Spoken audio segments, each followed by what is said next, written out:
You think I can fight again on your platform, Joe? Because my boys want me to stop, but I don't think I can stop at this point. No one said we want you to stop. Yeah. We just want you to stop losing. Yeah, or just take the L and then go win. Yeah. I was going to ask, are you feeling okay? I do feel, I think. Oh, yeah. I've been here for like an hour. You haven't sneezed yet, so I've been... yeah. He's British.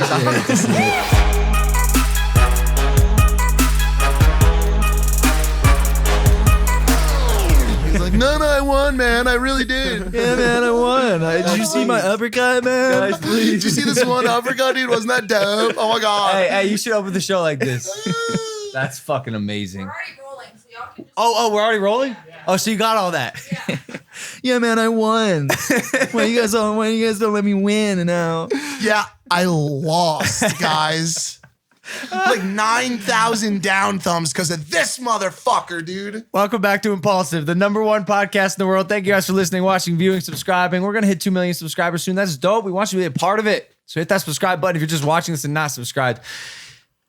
What if the appeal comes back and it's a draw, or even in the unlikely scenario that I won? I'll say this frankly. I'm gonna shit down both your throats. Bro, Okay, all right, dude, I'll take it, At bro. what point can we fucking stop talking? That's what I'm saying. I think I wanna today we move probably on, could dude. stop talking about it, right? Probably not. Oh, We considering- opened yeah, with it, probably not. and now literally someone right now is in fucking like Hampshire in fucking UK down-thumbing the shit out of this video. Because he's like, I didn't lose, man. I just got a bad fucking run of it from the judges, bro. What's it gonna take for you to like take the L, bro? And what does that even look like? Bro, it's easy. What if there's a bag? I just need the official appeal to come back and the commission to go, no, we stand behind our refs' shitty decision to dock you 2 points. You can't keep doing the little I can do whatever the fuck I want, Mike. What? You know why? Because if I'm going to fall, I'm going to go down fighting. or complaining. or holding onto someone's legs. God damn it. Wait, listen to me, God bro. dang it. What are you gonna say? Practice right now on air for what you're gonna say when they come back and they're like, "Hey, man, like we ain't changing it, dude." Right? Yeah. You lost. I won't do it. I'm optimistic, bro. Bro, it doesn't matter. You can still Hey, practice. California State Athletic Commission, I got faith in you. And I believe in your organization. Yes. Sounds right. There's some. You know you have an L at the beginning and end of your name. God, I'm Logan Paul now. Logan Paul. Ogan Ow. Bro, I'm Logan How is Logan that Paul. possible, dude? Like, shouldn't that disqualify you from Yeah. combat sports, dude? You know what's odd, bro? I'll just say it. Most of my life before I found social media was like pretty successful, dude. Yes. Like a lot of wins. And then all of a sudden I started with this bullshit and I suck. Just L's on L's. So at what point do I just move to my ranch and shoot guns for the rest of my life? I was talking to somebody about this last night, and they're like, you know, other people when they run into like small things, like they just move. Like I told him, like, do you know what it's like to be fired upon all day? Like he has a target on his back that I don't know if it ever really goes away. People just love to hate the jock from high school. They're like, yo, that's the fucking quarterback. Get him. I don't know. No? I don't know, man. I think people are just looking for a respectable L to take. Like if Tom Brady loses the Super Bowl, he just lost. They just played better He's than like, us. you know, They he's like played the other better team than played us. better and they go Yeah. home. Yeah, They go home, pack it up. I just don't feel like I lost. I've said it. That's the We narrative. are giving you bro. these all day, little sets. All you gotta do is spike home and your dignity just comes back to no, fuck my dignity. It's been gone since Tokyo. All right? I don't need that shit anymore. I'm over it. All right. I'm over it. There's some good news. What do we got? Actually, this is great. My Instagram crush DM me. Whoa. Wow. Damn. Who is it? Here's why this is a big deal. I don't want to say her name, but here's why it's a big deal. And kids, pay attention because you should never give up. Just like this There we go. California State Athletic Commission thing. Oh my Never God, give up. dude. All right. There's so some I'm- girls out there that just like dudes that don't take L's. Exactly. I'm weak with my DM game, if I'm being honest. I've said it on this show before. I put absolutely zero effort into it. You're not weak, you're lazy. You're lazy when it comes to Lazy, DMs. yeah. You send the fuck. Yeah, Like, go all ahead. right, so here's what I did. So number one, I usually open with this. Okay. Just a dancing, dancing emoji lady. to let the girl know that I'm fun and I like to dance. Do you make it like appropriate to their hair color or just toss a No, random one? it's always the blonde. Okay. Because my And do mom's you- blonde. And you only send one emoji because you're able to do that with just your left arm. Yeah. Because you can't use. Well, bro, like I'll DM like maybe one girl every 2 months, and I'm Just because you can't use. oh, it's funny. Because the right hand. I just wonder when it's gonna stop being funny. when you take the L. Yeah, I should have thrown my right hand. All right. So just like any other normal girl with a brain, she didn't respond because why would you? Yeah. This is so dumb. So that was in February. Wow. And then in March. Wow. I said, come to LA with the With bread. the bread With a stick? breadstick? Because dude, like girls like love food. bread. Goes like bread. Is Dude, that- I've run on this platform for 34 fucking years. Girls love food, and bread is one of their main loves. They love it. yeah, it also looks like a penis though, so that could have backfired. Facts. Oh. Or upfired. So this is where I don't know about that. this is where like again like I'm gonna get pretty vulnerable now and say like never give up, kids, and I'm actually quite embarrassed because now I'm in too deep, right? So Yep, you gotta send the third. so I gotta send a third. May 16th. Fuck. I'm 3 DMs deep. Bleh. I can't believe you said. You know what? I just realized why this happened. Look at the fucking timestamp. This dude was fucking wasted, bro. He sent it at 3:20 a.m., bro. He's probably dog. laying at home alone in bed. Bro. And he's like, why not shoot again? Because I baby? love her. Wow. I love her. Wow. This is impressive. And that one worked? Nope. Oh, okay. Yep. She saw the 320. Then Red we had an flag. episode of The Night Shift, Mike's show, where we talked about our Instagram crushes. Wow. And I mentioned her, and Mike's fans, I think, like spammed her IG or some shit. They just kept commenting on her photos.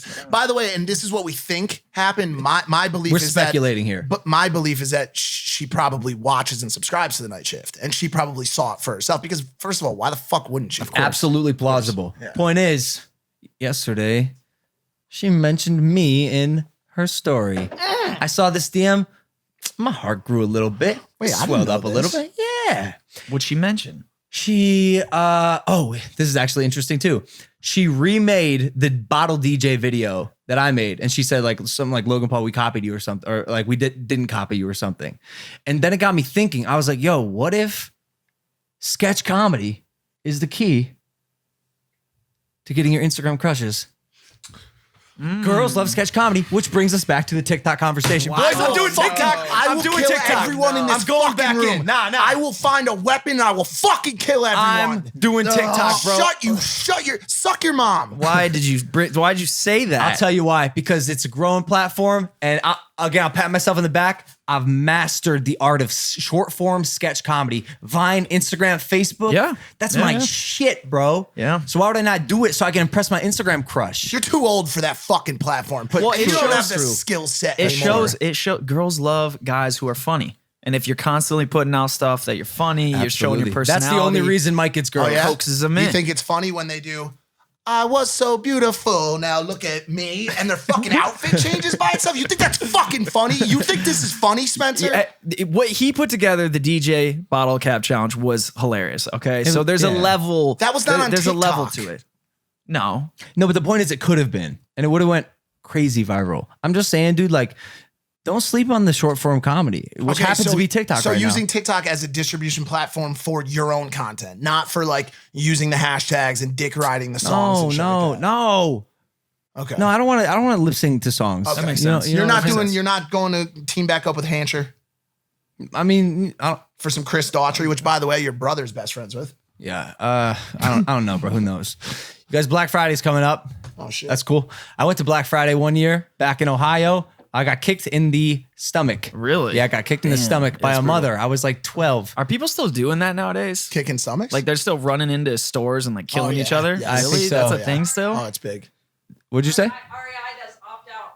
So they opt out of Black Friday. They close their stores. Really? They tell people to go outside and go hiking. Yeah, just Oh, go that's do cool. something productive with That's life. cool. Except also probably a horrible business. Yeah. decision. Wonder what type of revenue that drives for Yeah. him, dude. Well, there's no need to get crazy this year, guys, because I'm letting you know about a deal ahead of time for Black Friday / Cyber Monday on something you're actually going to use every single day, a pair of wireless earbuds or headphones from Raycon. You guys know about There we go. Raycon.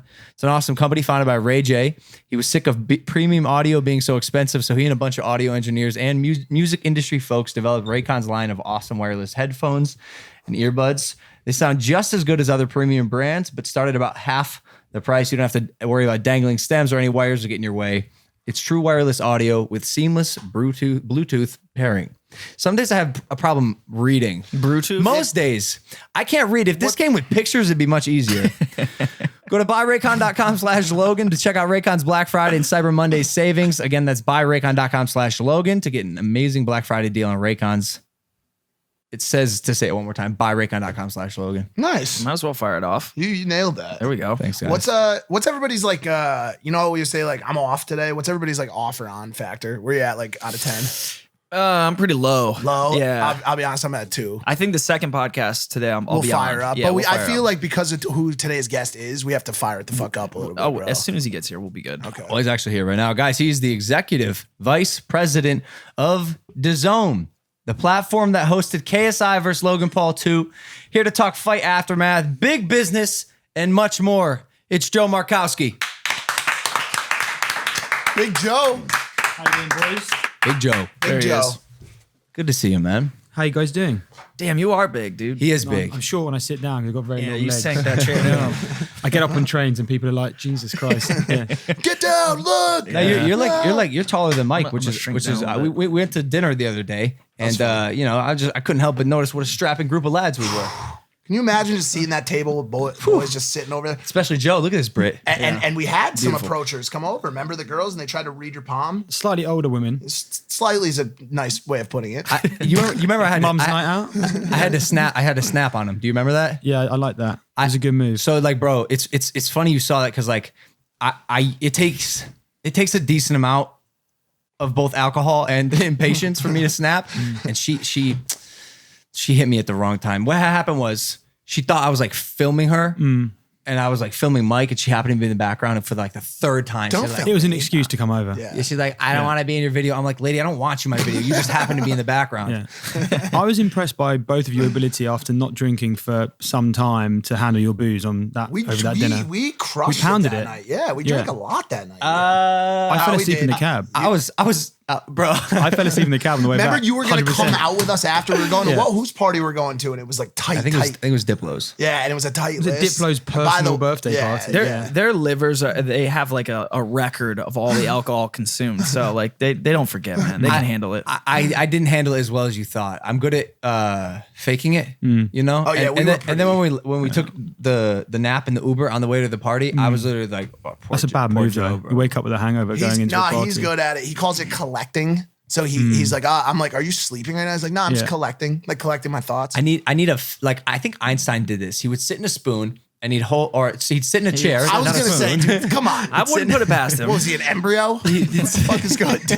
He'd sit in a chair and he'd hold a spoon and he'd fall asleep. And when he fell asleep, he'd lose motor control. The spoon would hit the floor, make a cling sound, and wake him up. And it'd be about 15 minutes each time. He'd call it a little power nap. And so that's what I do in the car. What?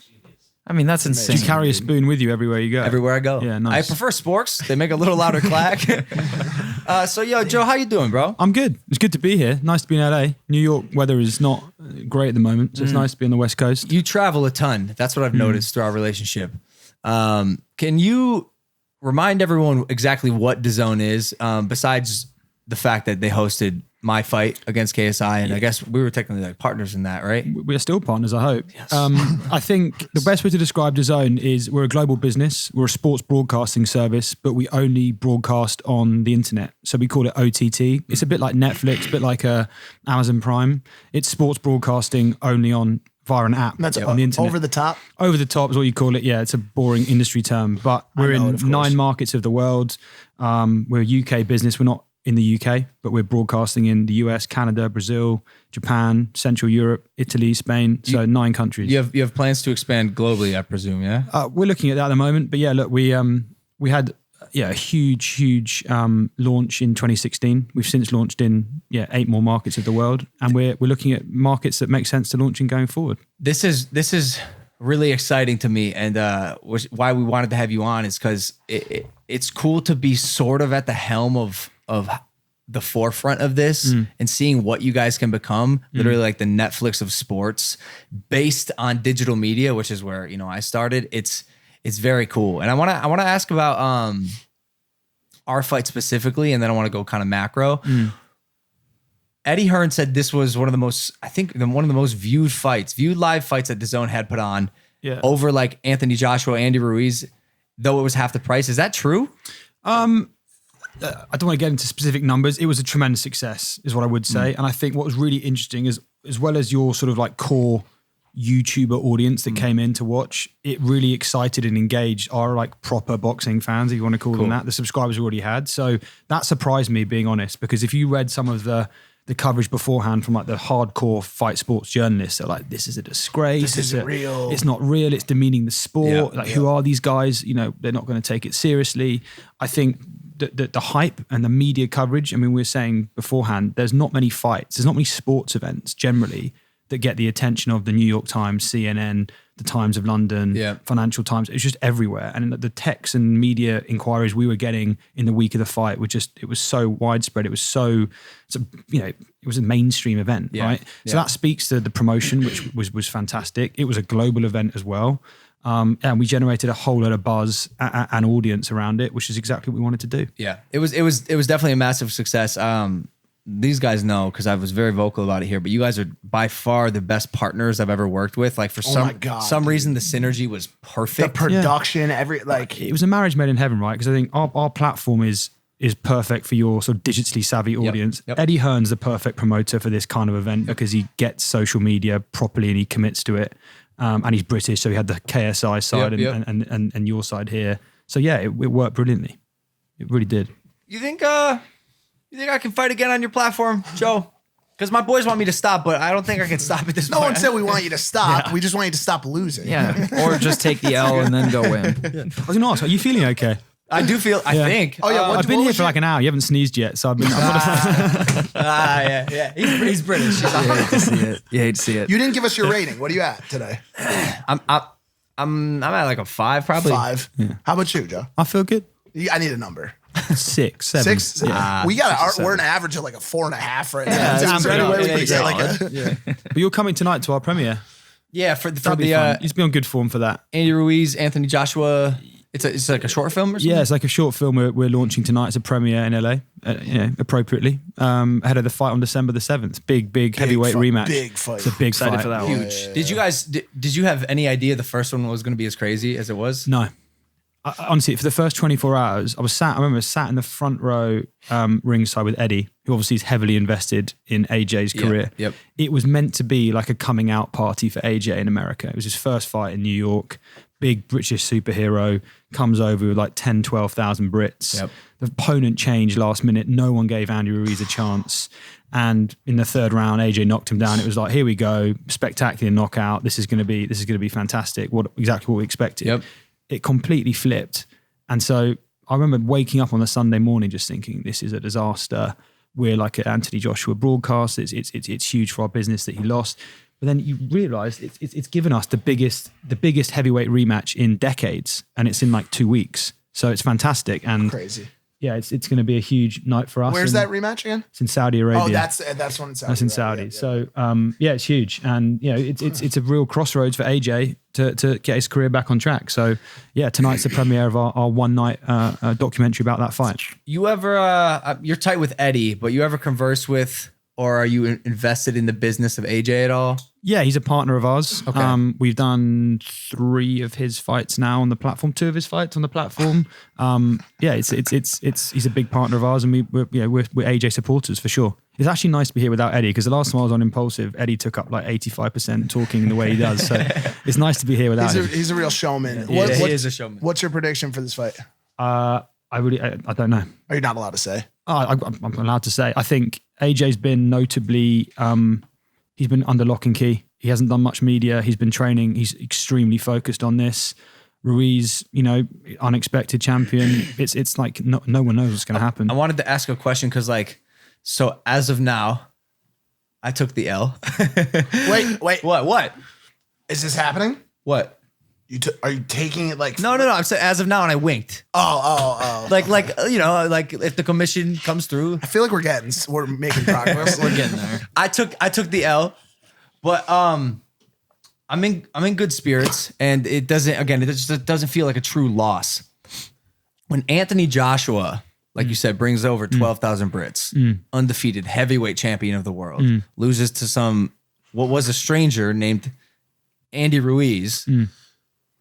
How does one bounce back from that? Yeah, he got a lot of attention for how he handled it immediately afterwards. In the ring afterwards, he acted like a gentleman, in my opinion. He was extremely complimentary to Ruiz's performance.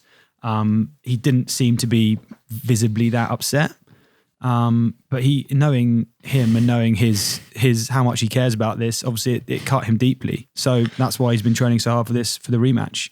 I mean, he didn't contest a two-point deduction in the way that you did. He took the L. But he got beat. He got beat by Andy Ruiz, not by the ref. He got knocked out. He got TKO'd. So it seems pretty. I think there's also set in stone. I think there's also a piece of the puzzle that a lot of people don't know. We in contesting the decision, Logan has actually negotiated a contract for a movie that we have, I believe, are looking at the. Do you have the artwork for it? I do. So we're gonna make a movie out of this. It's called Never Take the L, starring Logan Paul. So I'm looking forward to acting in this movie. Yes. Shout out Mac Milski for the quick artwork. Can I just say, Mac was a big star, as were you, of our night behind the scenes. So Mac was obviously behind stage with his camera. Yeah. He took a photo of me and our accountant, a guy called Tom Davis. And the photo makes Tom Davis look incredibly sexy. He loves it. Tom's wife was particularly appreciative of the photo. So Matt was a real in-office superstar for the He DAZN. is incredible. Yeah. He is an incredible photographer. Like him in the photography world is like me in the broadcast world. If you can make Just an top accountant look like a movie star, you've got serious talent. So shout out to You Matt. got an accountant laid. By By his wife. By his wife. It was really good. the mother of his children. Yeah. What happens if Anthony Joshua loses this fight? I mean, his career will be at a crossroads at that point. I He think fights KSI. No, he fights. it takes Logan Paul. it takes an easier fight against Logan Paul. Yeah. I think I don't know. The serious answer is the consequences of that are probably pretty significant for his career. So that's why he's hugely focused on not doing that, not losing. Are you at all invested in the psyche of the athletes, or are you more on the business side? Like, does boxing and do sports excite you? Is that why you got into this? 100%. Yeah, I wasn't hugely into boxing personally before this latest project, and I like that. I don't like working in sports I'm particularly passionate about. So I'm British, right? Loving the sort of education in British slang that I'm getting from Mike in the last couple of days. By the way, really quickly, I know that it's a fucking nonce and an arse. Like I'm not, guys. I'm the highest. I thought it was nonce, Like, dude. No, I never thought it was that. I know how to first. pronounce the fucking Yeah. words. I was doing it as a slight back to the fucking little UK fucks that are slanging them. Yeah, well, it's nice to be here. Thanks for having me. Your IQ's tied for first, by the way. I just got to make that correction. You're not first. You're tied for first. But the Oh, that is true. Yeah. You Yeah, so with, calm down. With you. With Andre. With Andre. Yeah. But I told you, Andre doesn't come. Me and Andre I was a scored close second. 127s on the IQ test, which I think is that tied with Rogan? It was? Yeah. Tied with Rogan. I think Andre cheated, to be honest with you.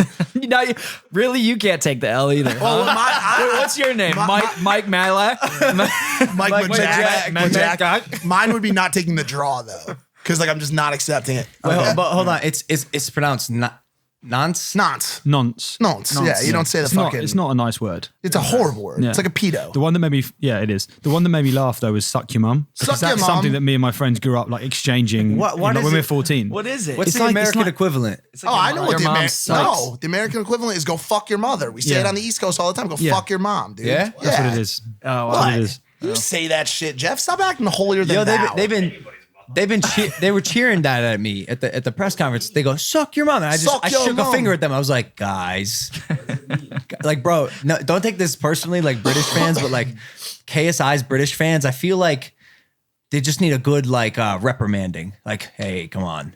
Like that kid a you saw scolding. Calm down. you saw Rock and Rolla, obviously. Yeah. Classic British film. Great film. The dad, the guy who ended up being not Lenny, but the boss man. He whipped the shit out of fucking the Rock and Rolla at one point with the belt. Are you saying like they need a good belting, dude? While they're listening, not while a they're belting, listening to nah. the I I wouldn't Cure. condone that sort of parenting. Just a finger of shake. course not. Just like a guys, like, let's be honest, I'm not going to suck my mom. Yeah. Pam's a great lady. Held Pamsters. It's fucked up because those are like my people, bro. Those like renegade street kids. They and really they're all are. coming after. They fucking hate They hate you the dude. most. The most out of anybody, dude. Because in the weeks leading up to the fight, I took Logan's side on everything. Like I was like, yo, he says first round decapitation. That's called riding for your team. It's called being a rallying yes your man. team. It's being a yes man. And I've caught he's right. I've caught a lot of slack for it. And by the way, I'll come out and say it like, I probably have done a little bit of that. You know what I'm saying? Like because I didn't really want, like, to be candid, I didn't really want him to contest the decision. I really didn't want him to. I wanted him to, because I thought it was a great opportunity for him to graciously take the loss and to own that fucking situation. And people know watching it that it was very close and it could have been judged either way. Well, yeah. But I hate it. But I did come out and I backed him and I was like, yeah, contest the decision. We're contesting it. And like for that, For someone who claims to be authentic to his audience. yeah, I fucked up. But he's been a good friend. He's been a good friend. A good friend, yeah. No, I'll own it. I fucked up because of loyalty and friendship. I did. I wouldn't call that a fuck up. What I would say is disregarding that, there's no question that it was a positive surprise how genuinely competitive the fight was. my God. How impressive it was, from a boxing perspective, and also just how serious you guys took the training camp. I was sat, obviously we had like real fights on the undercard with Billy Joe Saunders and Devin Haney, who were both like world champions in their own right. Their teams were sat around where Eddie and I were sat and near the fake Ed Sheeran, which we should talk about in a second, right? Which is a hilarious story. But by the end of the second round, they were going, "Oh, KSI won that round." You're like proper boxing people, properly invested in the fight. Interesting. Which is something. And these are the same guys and the journalists who a week prior were going, "This is a fucking joke. This isn't real. This is." So I think you did both of yourselves proud in how you approached it and how you performed. So disregarding results or whatever happens next, that shut a lot of people up. Well, So we both put in the work. Yeah, for like sure. like a lot of work. And we made that very vocal. And I think when and I was going to ask you about this, the conversation expands to maybe DAZN doing like a celebrity fight match or event, or maybe even like a league. Cause like we've talked about it, celebrities hashing out their beef via boxing. My gut tells me most of them won't be willing to put in the work it requires, like 3 months of training camp plus. To do that. Some will. I think some will. I think it just depends on who you're talking Nice. about. Like you've seen other influencers, maybe not the exact same level as you guys, but you've seen like the Face Senseis and the other people Joe that are Weller willing to tonight. Joe Weller, Yeah. And by the way, that's one person that I didn't get a chance to talk to, and I wish I did. I didn't even get a chance to shake hands with them. We were at that. Yeah, go ahead. Go back to your thought. Yeah, I was just saying like you could be right, but like there's a level that a celebrity or influencer reaches where they quickly realize like, wait a second, I don't have to work hard to get punched in the face. Yes, Joe Weller did it, but what does Joe Weller have to lose? KSI dropped his YouTube career. I dropped everything that I was doing, and we did this thing. Like, what are the chances that I'll just throw a name out there? What are the chances that like Tyga wants to box Soulja Boy and Tyga stops making music to become a boxer? I could see like somebody like Wiz Khalifa, like somebody who's actually put in already that work boxing. and wants to have a Snoop fight. Dogg, Yeah, some shit. it could happen. There's people out there. Well, I also think too, like I said, I think that you're looking at people at the highest level, but I think like Weller had shit going on. Like you said, what did he have to lose? He didn't have nothing to lose. Like he clearly had something, you know what I'm saying? And he was willing to put it on hold. Like But the fight was the most exciting thing in his life. And that's why I took it as well. Yeah, that's the same for you last few yes, months, right? Facts. The fight was the most exciting thing in my life. I'm saying for someone who has like again, I'll just use Tyga. I don't know why he's coming to mind, but like he can sell out massive venues, and that's exciting. So why would he remove that from his life? Yeah, to become and a risk boxer? you take Probably- a loss. Like, and and not only a loss, but like severe health risks. That's the thing. Like it's a proper serious sport. Yeah. I mean, Yeah. and that's the thing. You've got to Not take playing it. around. People say you can't play boxing, you can play football, you Yeah. can play basketball, you can't play boxing. And I think that the credibility, there's a risk factor there for us. Being candid, that if you guys got in the ring and it had been like a joke, we would be looking at it going, "Yeah, not doing that again." Yeah. Because credibility for us as a boxing broadcaster, us as a sports broadcaster, you as fighters would have been lost. I think that there's no question the credibility was there based on how seriously you took it, the camps you put together, and ultimately the performance you put in on the night. Did y'all use the first fight as a case study? Yeah, 100%. And And to be fair, Eddie brought this to us a year ago and said, have you seen what's just happened on this YouTube pay-per-view? We were planning out our schedule and we just jumped on it. As you say, it's a marriage made in heaven. It made sense for us. Eddie was historically blown away by that first fight. He knew it. He was a naysayer before it happened. Right. He didn't want to get involved in the first one. But you know, you guys had a case study. You proved the value, and we proved the concept, and we've run with it and built on it for this time. What was the sentiment from the reporters that you said were, you know, kind of against the fight? Logan's been stating he's felt like there was a lot of people in the boxing community that thought the 2-point deduction wasn't legitimate. Thought, here we go. You know, maybe it could have been a closer match. You were trying to shut this conversation down. Well, no, I think you might be able to with this. Has he just texted you there? Yeah. No, yeah. I think real talk, because if you know, you're coming from an unbiased perspective. What are these reporters saying? Are they saying, you know, that was scored correctly? I think they say they're going to follow the contest. There's lots of controversy in boxing. They follow these things. I think they've treated, I mean, I've seen the proper boxing bloggers and YouTube like channels and journalists putting out like legit stories about the performance, not like two YouTubers have fight in Staples Center. Right. Yeah. So that they're taking it seriously. Being Canada, they move on to the next thing, right? Yeah. The next thing is AJ Ruiz in 2 weeks. I realized this also so quickly, and honestly, it's sort of depressing. Like, it makes me feel a weird anxiety, not to get like crazy deep, but you put in all this effort to do this one thing. And I bet I wouldn't be surprised if JJ's feeling a little bit of this too. It's just like confusion with the fact that everyone moves on It's like so a sugar quickly. rush. It's like the end of a sugar rush. Yeah. Everyone on to the next thing. I was going to ask you about that. Like, you put in 3 months of your life, your lifestyle fundamentally changed. Yeah. You kick these guys out of the house for a week. Like, loads of things happen. You properly dedicate. Yeah. What does that feel like? Like, to walking out, winning, losing, whatever, participating. How did that emotionally feel? Participation is like, and I feel this a lot. It's like a blessed confusion. Like, I'm so grateful, but I also don't understand how my life has become this. I just know that if I work as hard as I possibly can, I can't really lose, and which is maybe why I just don't feel like I lost. I put my all into it. It's like, there wasn't a day where I missed a rep or like was complaining about sparring or didn't do what I was supposed to do in drills. But it is definitely it 100% gives me a weird form of and I've said this before, uncomfortable freedom now that I have my life back, but I just have to decide what I'm going to do next. It's a weird situation. I told them there's a lot of people like the Patriots or people that train their entire lives to get to the big game, to get to the Super Bowl, you know, their whole lives for that one day. And something doesn't go the right way. A ref throws a flag that pushes you downfield 15 yards or something, and you take the loss and you walk out of it, but they always have the ability to say, we'll get them next time. We'll get them next time. You know what I'm saying? And so like, it's something that's currently absent for him in this strange transition that may or may not produce another fight, Because there's not an immediate opportunity to rectify he can't rectify immediately. But that's You know not what I'm even. saying? But that's not even like What like, it is. No, I get like it. we fought twice now. I'm not like, I would love a third fight, but I'm also not like I need a fucking beat this kid. You know what I'm saying? But on your point, that feeling, although you just kind of paired it with the loss, also is very synonymous with wins as well. Like, remember when we had Steve Weatherford on, Of course. the punter, Of course. and he said he won the Super Bowl. Yep. Locker room celebration. He's in his hotel that night. He's like, wait, this is it? I worked my whole life to do this thing. I did it. And now what? Tyson Fury said the same thing.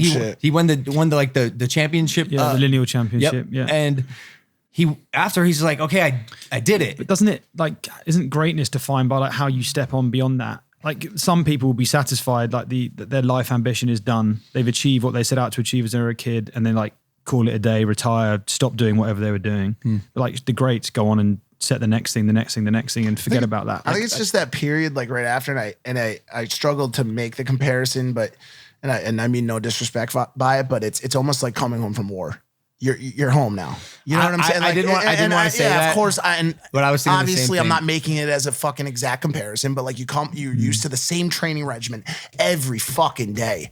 You go over there, you fucking go to war, and you come home, and now all of a sudden you've got nothing. Like you've got you know. And by the way, it brings up the issue that exists in this country with veterans that have not been given proper reintroduction into society. It's something we don't talk about a lot in the show, but it's a massive problem here where they come back and they're not given they're used to Support. structure and Yeah. support for years and years and years and years, and then they come home and they're like, "Yo, thanks for your service," and then they're just launched back into Yeah, society. you have to with figure out how to reintegrate and use what you gain from that journey, into the next chapter. Like it's the freedom is there to decide, and that causes the anxiety. But once you find what it is and you decide, don't go back to the lifestyle or the habits that you weren't happy with, that you trained out of. A lot of sportsmen talk about this, like leaving the locker room environment after 20 years professional career and 15 years as a kid, college, whatever. You like in your mid 30s and you're suddenly, most of the time not that wealthy, in your mid 30s, late 30s, and you're sat there going, well, what now? I've left school at 16. Didn't have a real degree, whatever. And then you're suddenly in real life, and the support structure, to your point, is just gone. It's a problem. Sports, for that reason, scare me for the athletes, especially like NFL and the NBA. And by the way, we're like tight with some of these guys. Yep.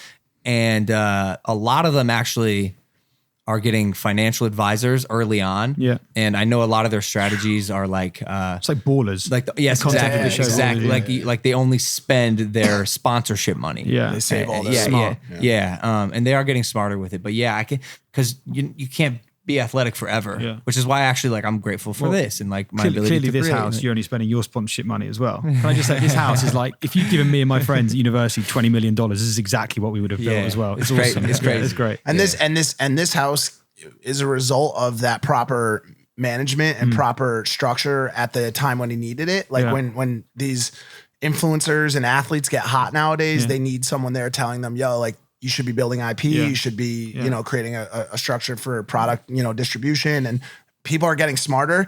There's still a ton of opportunity in this fucking city, to be honest with you. And there's also a lot of dumb people that continue to manage. And so, but Shout out, people Jeff. yeah, right. Jeff was there. Jeff was there. Contrary, Jeff was there on the front end of it, and he was one of the good ones. But there's a lot of people out there who have no idea how to fucking capitalize on that. Yeah. How did this fight affect his own strategy moving forward? I think it definitely gave us a lot of learnings. I mean, we learned a hell of a lot on this new world. Like, we didn't know much about your world and the influencer world beforehand. I'm watching a lot more Night Shift than I was 6 weeks ago. That's Yeah. for sure. There we go. But the Can we just slow down the conversation for a second? I hate to bookmark it, but you don't watch a lot of YouTube, right? I'm like your perfect fan base. The way you described it dinner the other night is perfect. Was it? It's like You're like, I'm the guy that makes YouTube for people who don't fuck with YouTube. yeah, That's exactly, me. Exactly. Yeah. When Logan told me this, I was like, this is amazing. And like, I'm still getting kind of used to it now, but yeah. You're doing good, bro. Thank you, bro. Yeah, you're doing good. I mean, you're a part of it, bro. I'm just a predecessor. You Also, know? star of our countdown show, Mike. Oh yeah. Thank you. That was fun. Yo, What was the feedback? That did 25 million viewers globally. That you show. know, my Instagram popped by like 20,000. Yeah. 20 fucking thousand in one night because Really? of that show. Insane. My favorite part was the reroute on why KSI's fans were watching. So the context for this, we had like a counter on. There was like a YouTube count viewership on the same show going on Logan's channel and the show going on KSI's channel. And at one point, KSI's numbers were bigger, right? Yeah. And so our broadcast team were like, "Oh, Mike, you're the locker room reporter for Logan Paul. Can you tell us why you think Logan's getting beaten on the numbers by KSI?" And Mike was like, "What did you say?" You were like, I said, this is actually a marketing tactic employed by Logan to get his fans to watch on JJ's channel. And it was like this whole fucking. and then he's like, at the end, before we cut away, he's going, oh yeah, dude. I was like, I nailed it, bro. And then they asked me after, they were like, do you have another similar style excuse in mind in case Logan loses? And in my mind at the time, I was like, yeah, okay, bro. And now in reality, I wish I had something like he sneezed 3 times or some shit lined up, bro. Yeah, the importance of preparation before you go I did live on not- air. Yeah, I didn't exactly. prep, bro. Yeah. But that was weird. It was weird. Like that's like the second or third like broadcast style thing. The other was the Challenger games that I've done. And like, I'm not from this world, bro. Like it's all very new to me. And they're like giving me makeup pop-ins with the makeup lady. And they're like, we're now over to Mike. And I'm just like standing there fucking like a idiot, dude.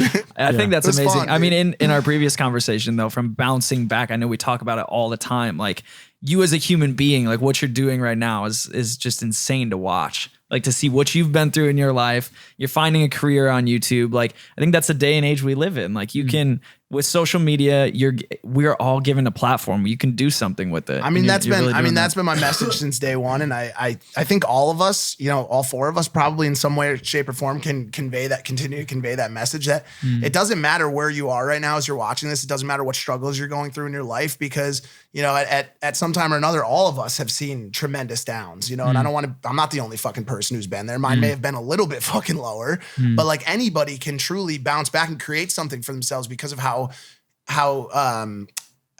not easy it is, but how like readily available it is to brand yourselves nowadays and create IP for yourselves. Like anybody watching the show can do it, and that's got to feel really good for the first time ever in history. Yeah, truth. I wanted to ask about the British fans because they are so dedicated and so loyal. Oh my God, it blows my mind. Is it like a culture thing? Yeah, I think passion is a word that springs to mind with any UK sports fan, right? So if you go to a UK soccer game, like violent passion sometimes, it used to be really bad. Like the 80s, there was a big hooliganism culture, like organised fighting before soccer hooliganism. games, right? That's what it was. Yeah. Wow. And like, we'd go, it'd be embarrassing. England would play Italy or England would play Spain in Madrid, and there'd be like the square in Madrid before the game would be like water cannons, the police like firing at 2,000 People drunk stabbing each Brits, other. throwing plastic chairs. What is a water cannon? It's Oh like my a God. big Like a tank. pig, like- it comes out on a tank and they police, spray it. like they fire like rubber bullets to control the crowd, and they fire like Shut up. They do this to people? They're doing it right now in Hong Kong, dude, every there you day. Yeah, slap Another them- thing slap them with some water. we haven't talked about on here. But Maybe we can at some point. In the positive side of that is the passion they have for the sport, right? The same is true of all sports. Like Japan just now, the Rugby World Cup, England got to the final. There were the majority of the people in the stadium in Tokyo were British, English rugby fans. Cricket, which is a British sport, the majority of a game in South Africa or Australia will be traveling British supporters. Like the passion for sport in the country is huge, and it helps us punch above our weight internationally on sport. Like England semi-final World Cup soccer last year, World Cup rugby final 3 weeks ago, and they won the Cricket World Cup this summer. How much of it is passion versus quantity of pubs? Like I think passion mixed with a few pubs obviously helps. It's a dangerous and combo. occasionally gets out of hand. But yeah, like sport in the UK is huge, and I think for me though, like that was my concern going into this event was like, this isn't like real sport. With all due respect, it's like a new thing for us. Yep. It's an experiment. I got on stage at the London press conference, narrowly avoided getting hit by like a Bible that was thrown at me and like pots of Vaseline being thrown at Eddie Hearn. Yeah. Me and Eddie looking at me like, Jesus Christ, like what have we unlocked here? This is nuts. But then like the passion those guys have, obviously anti you and your brother in that environment, but you think, right, there's a huge audience for this. And sometimes the behavior gets a bit out of hand, but See, that's a perfect contrast. When we were in London, we're getting thrown like paint cans and like axes. You come to LA, it's Bibles and Vaseline. Wait, that was in London. No, that was in London. Oh, too. this was in London. All the Okay. projectiles. Wow, they got everything. Bro, I kept a 20 pence coin. I'm going to frame it next to like some, I got like- hit with a nickel or two. I got hit with it. All the projectiles are in London. Here, it's just a bunch of weed smoke. Dude. You walk out on stage, you can't fucking. It was breathe. downtown LA. Everybody's It was like, high. Yeah, weed smoke and urine. A nice mixture of the fucking two. Yeah, you might see some dicks. Is UK a bunch of people have tweeted at me since the fight that not only sports but also that UK YouTube is stronger than American YouTube. Well, you tell me. I mean, that's your world. What That's are your not mine. thoughts, Logan? I would say yes. I think there's like a really strong sense of nationalism that transcends to Patriotism. digital. Yeah. Patriotism? Yeah. Yeah, for sure. No, but I mean, they're interchangeable, Yeah, yeah. semi-interchangeable. At least. But yeah, I don't know. I also think KSI and the Sidemen do a good job of like really fostering that. But it boggles my mind. And you explained the dart phenomenon to us, and I want you to like. That's Eddie and his dad. So what happens? They fill up stadiums to watch people throw darts. So the promoter Oh my Matchroom God, put I on this love event. this. So Eddie's What? company also do other sports. Okay. Darts is like a pub game, right? Originally, where you throw arrows at a board on, darts, right? Yeah. But they took that and they made it into a professional sport. I think Barry, Eddie's dad, who founded the company, did it maybe 15, 20 years ago. It's now a professional sport, and the World Championships every year in December go for 3 weeks up to Christmas and they end in the new year. It's in the month of December, I think on Sky Sports, it's the second most viewed content after the Premier League soccer. Throwing darts. It's darts. And it's like, and the guys obviously like, they're a different kind of athlete, right? They're quite big guys. Right, of They're course. Big in Holland, big in Australia, big in the UK and Ireland. Can you like drink beer while you're playing? I think they've changed that. They used to drink. Yeah, I they think used I to drink remember on seeing that. stage. Yeah. But yeah, that's now a serious sport. And the crowds, they're talking about passion. You go and it's like fancy dress themes. So you go and you sit down. There's like maybe 5,000 guys, mainly men, drinking a hell of a lot over 4-hour sessions. There's some stat about the average consumption of beer at a soccer game, which goes on for, let's say, 2 hours, it's like 3 pints. But in darts, in a 4-hour session, it's like 11 pints. Well, in all That seriousness, is insane. I don't understand. Just to watch people throw darts. in all seriousness, no. But it's narrative. It's a They've very told common. stories. It's a very common theme in the UK to have quite a bit of beer during lunch, correct? Like or throughout the day. Is that? Yeah. Because as soon as the beers start going back, that's when you. I don't want to portray my countrymen as like alcoholics. No, Like, of course people not, like of course drinking in the not. US Of course, as yeah. much as they do in the UK. I think sport. There's a culture of drinking whilst watching sport Okay, in the got UK. it. I mean, Yeah. we have that too. Very 100%. much so with the Absolutely. NFL. Tailgating, that sort of absolutely. thing. It's just in a different form. It comes in like a 30 rack. So this venue where they have the World Championships is in a very hard to get to part of North London, a place called Alexandra Palace, and like people come in minibuses from all over the country to watch it with their friends. It's like a Christmas day out. It's amazing. When is it again? in What's like the month of December, it starts in like it's soon. it's 3 weeks. Yeah. Should we go? Eddie to would it? love to host you. I mean- they'd love to have you there. Yo, Here's my not a crazy No, darts because then you'll just fan. get No. darts thrown at No, you. fuck Then they that. actually have weapons. Here's my question. I'm not going to attack you with darts. They're professional athletes. No. The fans. No, They don't carry darts. They don't carry darts. They just have I don't fucking. know, big- man. Do you go to a baseball game with your own baseball? I don't go to a baseball game with Vaseline and a Bible either. So yeah. you can just Joe. don't count them out. I have been in so many words called the great peacekeeper, okay, and the relationship, the bridge that has been burned builder, okay. Have you? Hold on. By who?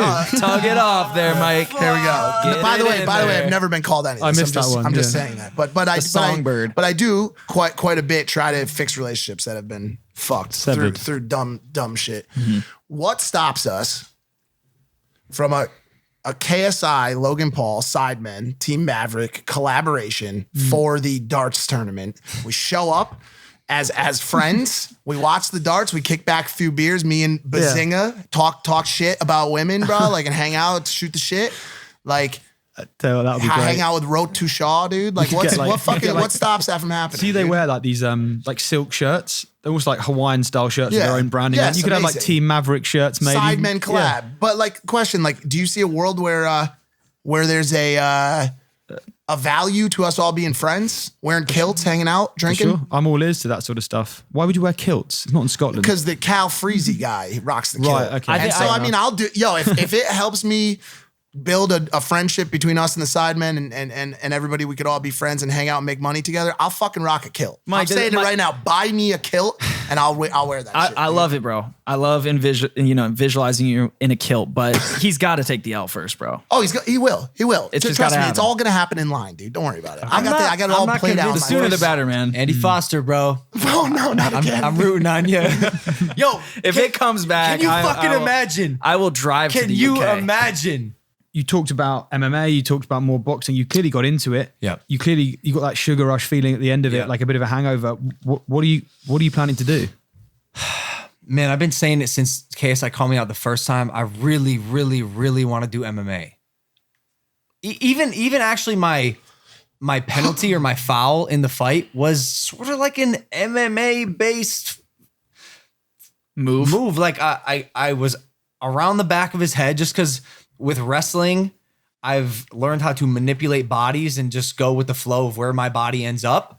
And my hand, when I tried to throw the hook, kind of just ended up here and it just stayed here versus like a professional boxer might have pulled that away knowing that he's not allowed to do that. I mean, that makes sense. We've said that. Everybody said that since day one, that it makes more sense for him to be in the octagon. It just wasn't obviously something that JJ was going to be willing to do. He's got to pass. He's got to pass in the you ring. guys, We have a relationship with Bellator MMA.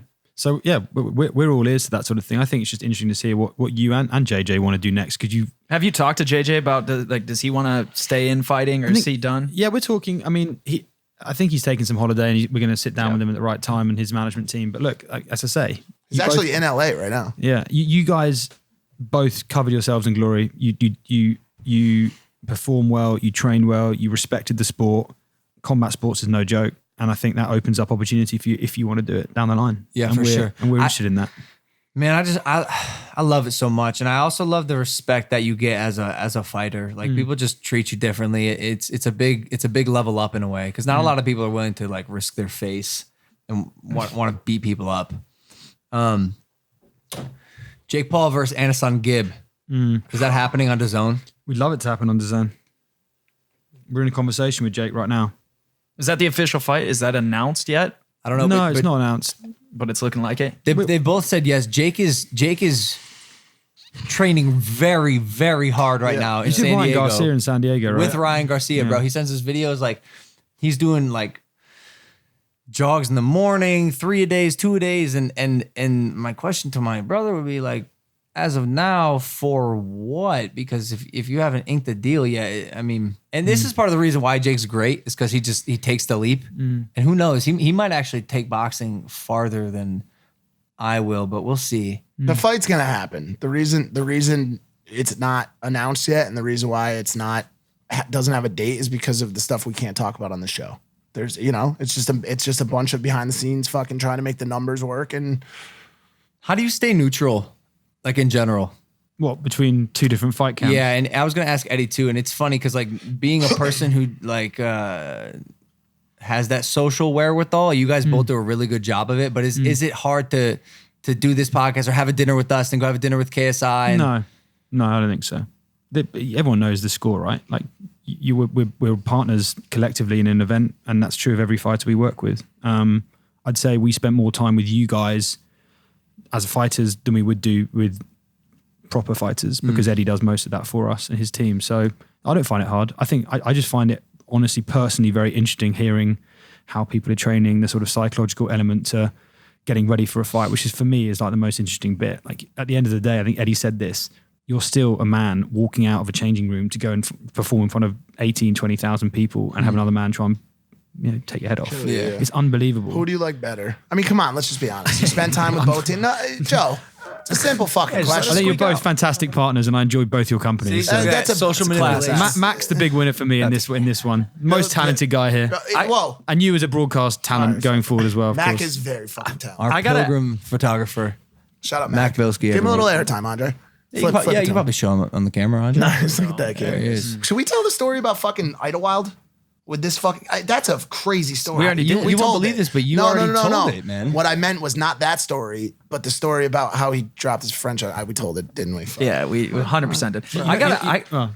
Go ahead. The favorite, Memory's a little shot my after. favorite person in this whole promotion was the guy who turned out the fake Ed Sheeran. Have you heard this story? Yeah. Oh my god, dude. So you know who completely fooled Eddie Hearn, and Eddie got him moved to the front row of the fight. Shut up. So he arrived, and we had we have a WhatsApp group. So the countdown show, which you were on, our American broadcast team were like, "Oh, great news, guys! Ed Sheeran's here," and immediately they sent a photo of one of our team posing with this guy. Right? Oh no. And the context was, in Japan recently, the Rugby World Cup was on. Two of our colleagues went to a karaoke bar, as you do in Tokyo, and randomly in there with a Japanese pop artist was Ed Sheeran. And they had like a crazy night doing karaoke with Ed Sheeran. They absolutely loved it. They were like FaceTiming their kids. Unbelievable, right? So I knew he'd been in Japan. So I saw this photo and I was like, that is not Ed Sheeran, right? And immediately, a girl in our office, Arbessa, another British girl, was just like, that's not Ed Sheeran. And they were like, no, it is. We spoke to his manager, and like weren't knowing the names, but like some quite senior people in our team who are responsible for putting people on the air were like, no, it is, guys. We've spoken. Don't worry, we've spoken to him. It's all good. I was like, it isn't. And then like the half an hour passed, and like the melee of fights started, right? So I go to the front row. I'm like, oh, Eddie, how we're looking at timing, like working out when you guys are going to walk. And he's like, oh, mate, great news. Ed Sheeran's turned up, and I've moved. He had seats over here. I was like, Eddie, if it's the same guy, it's not Ed Sheeran. He's like, what do you mean? I was like, well, I've just had this explain what had happened. He's like, no, I've spoken to his people. And he's like, no, don't worry, mate. Like, it is. We're going to get him here. I was like, okay, let's see when he turns up, right? This guy walks over, and he's with two people who are just not the kind of people that would be chaperoning Ed Sheeran. They're like 21-year-old kids. Ed Sheeran's not turning up with two younger friends at an event internationally, right? Yeah. They're like, hey, man, would you like to meet Ed? And I'm like, yeah, I'd love to meet Ed. So I'm like, hey guys, nice to meet you. Eddie, Ed, my absolute honor to meet you, big fan. And he's just got this accent that just is not Ed Sheeran's accent. So I was just like, right, you're definitely not Ed Sheeran. So I sit down and Eddie's going, mate, it is Ed Sheeran. And Frank, who works with Eddie, is going, mate, I don't know, like, who is it? And Frank's girlfriend, who sat there, is going, it's not Ed Sheeran. Yeah. So Eddie's going, are you sure? Because if you want to kick him out, you might risk kicking out the actual Ed Sheeran. That would be really embarrassing. So I'm like, I look at him again, and the guy looks at me, he just goes, I was just like, he knows I know. Yeah. So I walked over, I was like, mate, I hear we got a mutual friend. He goes, oh yeah, who's that? I said, John Gleasia, my old boss, he was in Japan. You went to karaoke. He was like, yeah. He came on backstage for my tour in Japan. I was like, no, it was at the karaoke bar, the rugby. And he just looked at me like, rugby, like what? I was like, right, mate, I'm aware you're not Ed Sheeran. And I'm aware that Justin Bieber's about to arrive, who is friends with the real Ed Sheeran. Yeah. So I politely recommend you exit quickly. And he just looks at me and he goes, all right, mate. And he just walked out. It was so funny. And they made that video, like the content creator. Is it Jordan Peters? Yeah. Like, unbelievable. Bro, I had just lost, and I'm walking with my team in the tunnel back to the locker room. I was doing my thing. Wait, you had just what? Lost via the ref's decision on the spot. Fuck! I literally thought that was the moment. Why'd you even have to say anything? Because he needs to know he said. Well, I mean, he's getting there. He's at least subconsciously true. starting to tell him. That's dude, true. You know?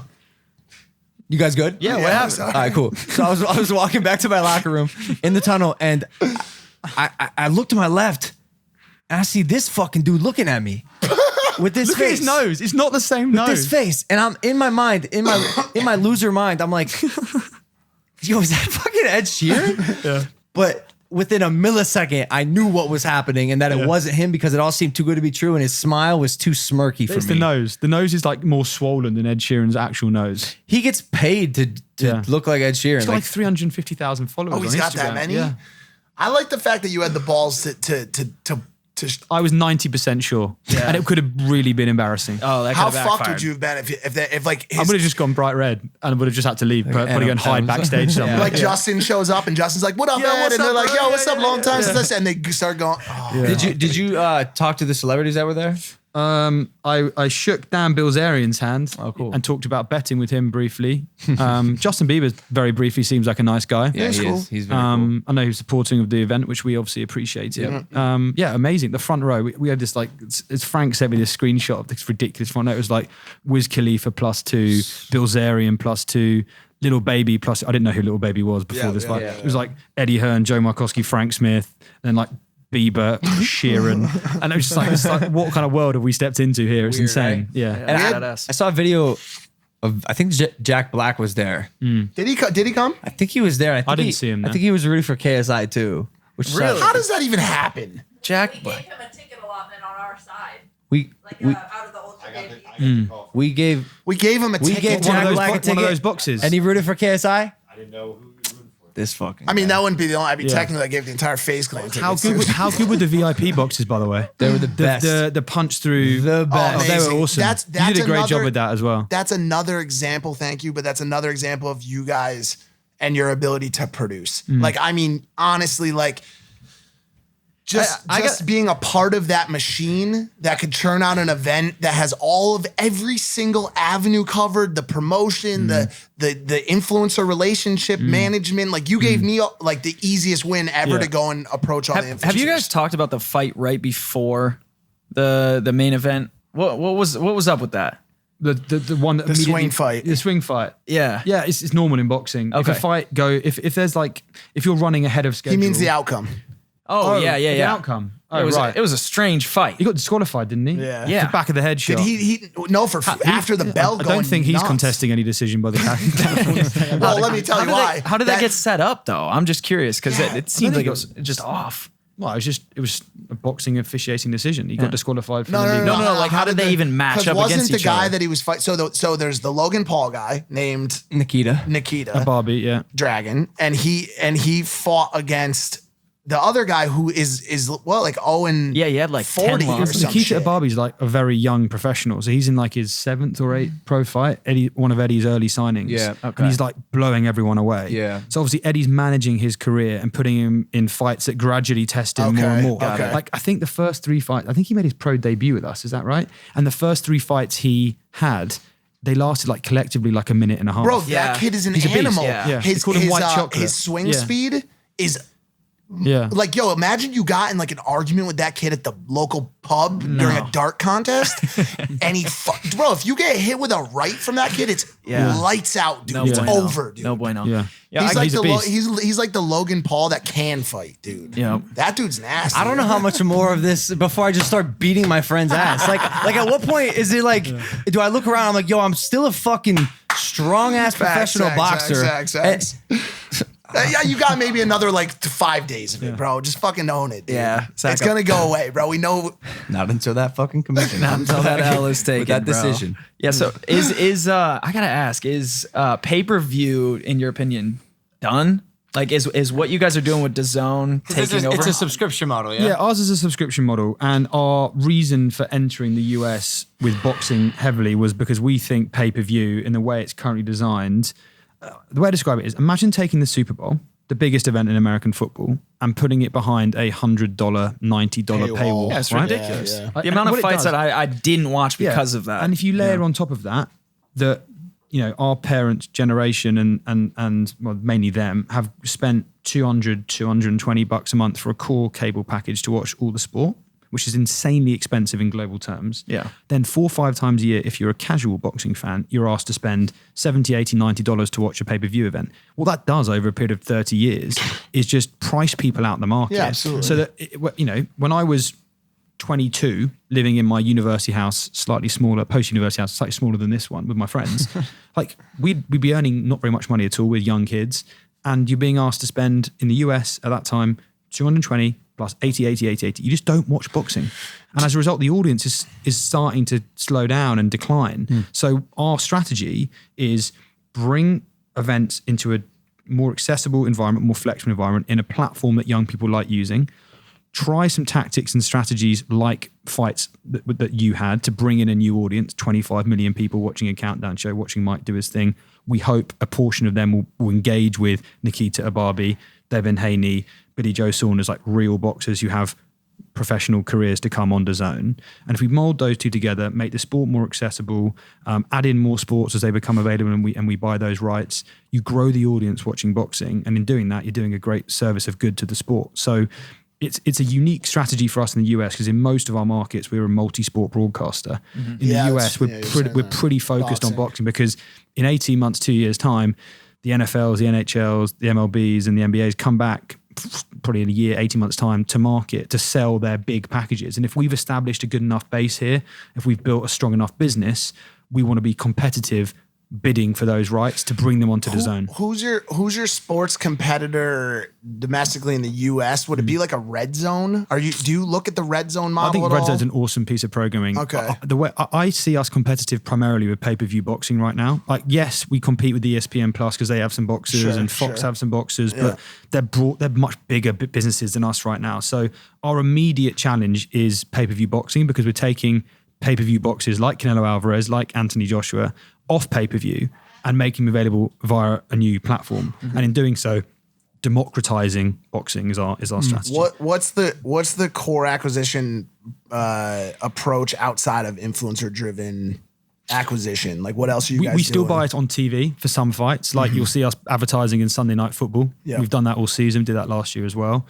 We spend heavily on like digital direct response. Via the Google and Facebook sort of ecosystems, targeting people who express an interest in, you know how it works. You express an interest in something, we target you with advertising. They're the big channels. But what this fight taught us is, if you work with a partner who has a platform, or partners who have a platform, you don't need to spend a hell of a lot of marketing dollars, because for 2 months, even if you're not saying DAZN, and by the way, your how to watch videos like blown up the sports industry of like how to promote an OTT service, which is amazing. You've all these become like sports media geeks being like, this guy's study. amazing on Logan my Paul's LinkedIn. a case study. He's a case study. But seriously, you for 3 months, 2 months, once we made the announcement, you took the training seriously. Even if you weren't saying the fight's on DAZN, watch it on DAZN, download now, you're talking about an event which crescendos exclusively on DAZN. So for me, it was a proper promotion for 3 months across You guys really crushed engaged it. channels. You crushed it. And we learn a hell of a lot working with, it sounds silly, but I think you had 4 million views on a how to watch video. That is unheard of in our industry. Yeah. So